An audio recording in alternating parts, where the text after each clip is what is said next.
Qancha marta buyrak transplantatsiyasi? Qancha vaqt yashashga kafolat beriladi yoki kafolat bor yoki yo'q? 150-operatsiyalari ukasi buyragini berdi.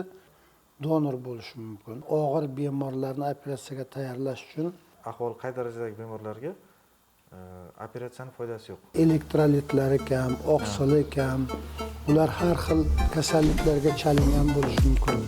Ularni davolash jarayoni shuning uchun 15 kundan 2 oygacha cho'ziladi. Operatsiyadan keyin ham bemor sog'lom bo'lishi uchun og'ir jinoiy ishga kiradi.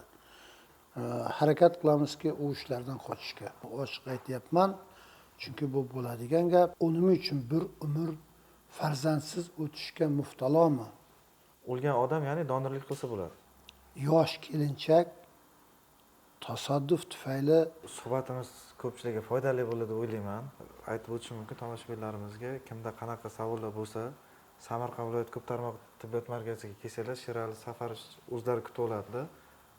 Qanaqa savollaringiz bo'lsa, o'sha kommentariyada yozib qoldirsanglar, biz qo'limizdan kelgancha shifokorimiz bilan maslahatlashib yoki bo'lmasa sizlar bilan aloqa qilishga quloq osib yordam beramiz.